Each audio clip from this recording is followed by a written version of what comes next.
இந்த ஸ்கூலுக்கும் எங்களுக்கும் இருக்க ரிலேஷன்ஷிப்பை பற்றி பேச வாய்ப்பு கொடுத்த ஹெச்எம் சிஸ்டருக்கும் டீச்சர்ஸ்க்கும் ரொம்ப தேங்க்ஸ்.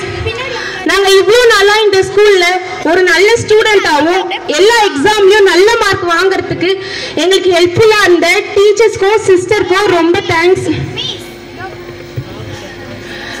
நம்ம சிஸ்டர் ரொம்ப பொறுமையானவங்க, ரொம்ப நிதானமானவங்க. அவங்க ப்ரேயர்ல தெரியும். ஆனா அவங்க எவ்வளவு அன்பானவங்கன்னு தெரியுமா? நாங்க 10th படிக்கும் போதெல்லாம் அவங்க ப்ரேயர்ல 10th ரொம்ப பேசிக்கிட்டே இருக்கு, டீச்சர் சொல்ற பேச்சே கேட்கறதே இல்லை அப்படின்னு சொல்லுவாங்க. ஆனா அவங்க அதுக்கப்புறமா எங்க கிளாஸ்க்கு வந்து ரொம்ப அன்பா எங்க மேல கொஞ்சம் கூட கோவமே பட மாட்டாங்க, அவ்வளவு கேரிங்கா பேசுவாங்க. அப்பதான் எங்களுக்கு ஃபீல் ஆச்சு எங்க சிஸ்டர் ரொம்ப அன்பானவங்க அப்படின்ட்டு. டிசிப்ளின்லயும் கடவுள் பக்திலையும் மற்ற ஸ்கூலை கம்பேர் பண்ணும்போது நம்ம ஸ்கூல் எப்பவுமே பெஸ்டா தான் இருக்கு. அதுக்கு முக்கியமான காரணம் நம்ம டீச்சர்ஸ் தான்.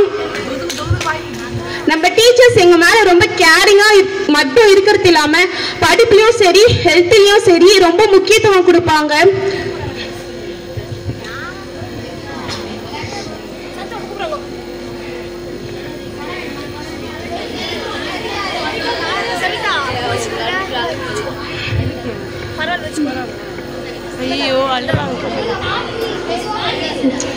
இத மாதிரி ஒரு நல்ல டீச்சர்ஸ் கிடைக்கிறதுக்கு ரொம்ப ஹாப்பியா ரொம்ப ஃபன்னா இருப்பாங்க.